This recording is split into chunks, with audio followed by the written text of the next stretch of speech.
Assalamu alaikum students. This is Mrs. Khan from Model School, and today I am going to continue with the chapter Structure of Atom for students of class 8A and 8B, the subject of chemistry. Please students open to page 37 and be ready to hear my explanation. Listen to me very carefully. This is a very important part that I am teaching today. I have taught you valency in the previous part 2. What is valency? Valency is the combining capacity of an atom. Number of electrons lost or number of electrons gains shared during a chemical reaction, it gives us the valency of a metal or a non-metal. And how does the number vary? It varies from 1 to 8. Okay. Now, stable electronic configuration. What is that? Atoms tend to combine with atoms of same element or maybe different element to form a molecule. This is H2O. It is different atoms. And these combining atoms are held together by a force called chemical bond. The molecule formed is stable than an atom. Now the question arises, why do atoms combine to form molecules? For understanding, we have to study the electronic configuration of the noble gases with one another and how they follow the octet rule. For example, helium has only 2 electrons in their valence shell. So, the electronic configuration of helium is 2. So the noble gases are chemically stable always and do not enter into any chemical reactions. Neither they share nor they give. They are happy with their octet state. Now, electrons donated by atoms. Metals donate or lose electrons in order to acquire stable configuration, and thus they become cation. Okay, they are given with they are written with the sign of positive sign. For example, here we can see the formation of sodium. Atomic number of sodium is 11 and the electronic configuration is somewhat like this. First shell, that is K shell, we have 2 electrons. L shell, that is the second shell, we have 8. And M shell, we have 1. 8 plus 2, 10 plus 1. Sodium has 1 electron in the outermost shell, that is M shell. So it is not stable. To become stable, it has to donate this 1 electron from the third shell. It donates the third 1 electron and it becomes negative. It becomes positive. Okay. Na plus 1. Am I clear? Now sodium ion has become stable. How? 8 and 2. 1 electron has been donated. In the same way, this is the configuration in the drawing. Formation of magnesium ion. How does magnesium ion form? Atomic number of magnesium is 12 and the electronic configuration will be first shell K shell 2, L shell 8, M shell 2. So magnesium has 2 electrons in the outermost shell to become stable. This is not stable arrangement. To become stable, it loses 2 electrons from the outermost shell and its valency becomes plus 2. Now one thing students, I can tell you that magnesium अगर stable होना चाहता था, if it wanted to be stable, it could have gained 6 electrons, isn't it, to become 8. But that way, that it will use up more energy. That is why it is giving out 2 electrons and using less energy. Okay, I hope I am clear. Now it is becoming stable. 2 and 8 electrons in the outermost shell, and it has given up 2 electrons from the outermost shell. Next we go on to, this is the drawing. You go through the drawing once more. Now page 38. Electrons accepted by atoms. Non-metals, they accept electrons. The metals they give out and the non-metals they accept electrons to make a stable configuration. So they are having anions. Why? Because they are having negative charge. The formation of chlorine ion. Chlorine, you can see the configuration is, the atomic number is 17. The configuration will be 2, 8 and 7. First shell 2, second shell 8, third shell 7. Now it has got 7 electrons in the outermost shell. So it can gain 1 electron to become stable. Okay. This is unstable. So it can gain 1 electron to become stable. When it is gaining electron, it is becoming minus. Okay. Negative. So that the valency will be minus 1. And now you can see how it has become stable. 2, 8 and 8. Next one, formation of oxide ion. The atomic number of oxygen is 8 and the electronic configuration is 2 and 6. It has got 6 electrons in the outermost shell, that is L shell. Uska, second shell is uska outermost shell. So it has got how many? 6 electrons. So it is not stable. It has to be 8. To become stable, it gains 2 electrons and form oxide. It forms oxide. Oxide ion, not oxygen ion. Oxide ion. So this is the formula. This is the drawing. You can see the configuration drawing. And when it forms oxide, it becomes -2. Okay, because it is taking two electrons. Variable valency. What is variable valency? The number of electrons donated, accepted by an element is called valency. We have learned this. Certain elements, they have more than one valency. This is because, and that is known as variable valency. This is because certain elements lose electrons more than that present in the valence shell. That is from the shell inner to the valence shell. At times, we can see copper. Copper has the atomic number 29. So first we can say 2, second 8, then 18, then we have 1. 1 is left. 1 is left over. That this becomes 28 plus 1.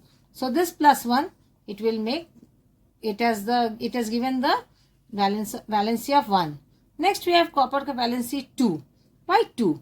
Because if we take it in certain way, like 2, 8, 8, then the valence will come to 2. 2 will be left over. In the same way, silver, it has 1 and 2, both the valencies. Mercury, we have 1, 2. Iron, we have 2, 3. You have to see to the atomic number and then how the electrons are arranged. The way the electrons are arranged, that will give us the type of valency. These variable valencies are depicted in the compound by Roman numerals, that is 1, 2, 3, etc. What are radicals? Radicals are a group of non-metals, not metals, non-metals that collectively accept or donate electrons and acquire a positive or negative charge. Okay? And radicals behave as a single reactant. Now I will teach you a little bit of chemical bond.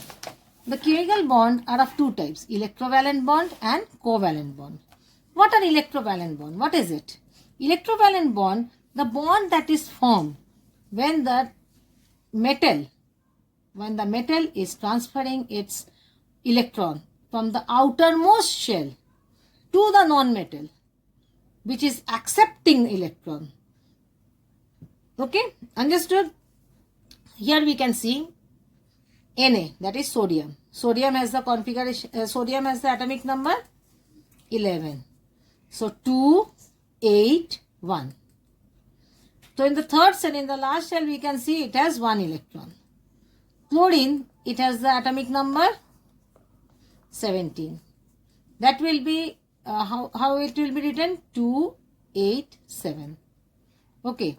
Now this 1 electron is given from sodium to chlorine. Chlorine is going to accept that 1 electron. So the atomic configuration will be 2, 8, 7 and it is accepting 1. So it will be -1. Valency will be -1. I hope I am clear. Sodium is giving 1, so it is becoming +1 and chlorine is accepting 1 electron, so it is becoming -1. In the same way, if you have magnesium oxide, magnesium gives 2 electrons and oxide, it takes 2 electrons. Okay. Magnesium, for instance, magnesium we have atomic number 12. That comes to 2, 8, 2. So the 2 electrons from the outermost shell, can be given out to oxide. Oxide will be oxide. So oxide, the formula is the atomic number is 8. So 2 and 6. So it can accept 2 electrons from magnesium. So magnesium is giving out 2 electrons to oxide and magnesium is becoming +2, uska valency will become +2 and oxide will become -2 because it is going to accept these 2 electrons. I hope I am clear.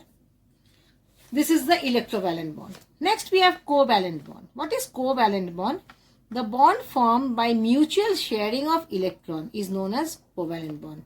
When one non-metal is there, it takes place between 2 non-metallic characters. Okay, it can be one non-metallic character also. Single covalent bond are of 3 types: single covalent bond, double covalent bond, and triple covalent bond. The single covalent bond, for example, H2, hydrogen atom. What hydrogen is that doing? In the single covalent bond, only one pair of electron is being shared. See, hydrogen is sharing one electron between 2 hydrogen atoms. On each atom is contributing only one electron to each other. Okay, so this is covalent bond. What is it? It is formed by the mutual sharing of electron between only one non-metal or an element. Okay. That is all for today. We will go on to part 4 with radioactivity. Assalamu alaikum students. This is Mrs. Khan from MM Model School, and today I am going to conclude the chapter Structure of Atom, and please open to page 39. The students of class 8 and 9, class 8A and B are requested to open to page 39, and I will conclude the chapter. Today I am going to teach you radioactivity. What is radioactivity? The phenomena due to which certain elements give out highly penetrating radiations spontaneously is called radioactivity. The elements which give out these radiations on their own are called radioactive elements. For example, uranium, thorium, radium, etc., polonium, etc. These radioactive elements have atomic number more than 92. Okay, thus they can give out a lot of radioactive radiations. Discovery of radioactivity. Who discovered? It was discovered by French physicist Henri Becquerel in 1896. He had left some uranium ore and some photographic plates wrapped in black paper in a drawer, and found that the photographic plates were fogged, whereas no light could pass through the black paper. Thus he concluded that uranium gives out some invisible rays which can penetrate the black paper and affect the photographic plate. Okay, he had left some in a drawer. He had left some uranium and some photographic plate, and which were wrapped in a black paper, and through the black paper it could penetrate. Later he found that elements like thorium, radium and polonium has the same property. The spontaneous emission, giving out of invisible radiation of elements like these three, is due to splitting of their nucleus, and it is called radioactivity. And such elements are called radioactive elements. Types of radioactive radiations, there are 3 types: alpha particle, beta and gamma particles. Alpha particles, they move from positive charge, they are positively charged particles, therefore they move towards the negatively charged atoms. They have a little penetrating power and cannot penetrate through a thin sheet of paper. They deflect towards the negative plate in the electric field and can slightly affect the photographic plate. Beta particles, the beta particle is negatively charged particle and have the charge of 1 unit and mass 0. Normally there are no electrons in the nucleus, but in the negative radioactive form, a neutron splits up to form a proton and the electron. So neutron, it splits up to form proton and electron. They have more penetrating power than alpha. They are deflected towards the positive plate in the electric field. So they move from the negative plate. Properties of gamma rays, they are electromagnetic waves just like X-rays. They have no charge, no mass. They are most penetrating rays. They penetrate even the thin sheets of metal. They darken a photographic plate deeply and travel with the speed of light. So gamma rays, they are so deeply penetrating that they have to be handled with care. Some scientists have proved that there are gamma rays in the mobile, and mobile phone should not be kept in the pocket as it produces gamma rays. Causes of radioactivity. Radioactivity occurs due to instability of nucleus. The nucleus becomes unstable when it has many neutrons in it. Many neutrons होने से वो unstable हो जाता है. Okay.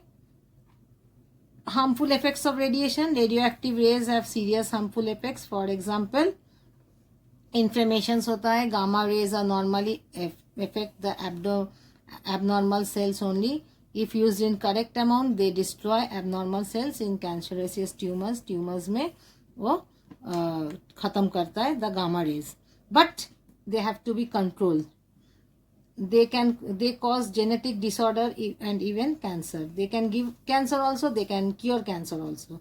They can even lead to birth of deformed babies. So it is highly said that one should not keep mobile with them inside their pockets, or to avoid these type of deformed things. Useful rays.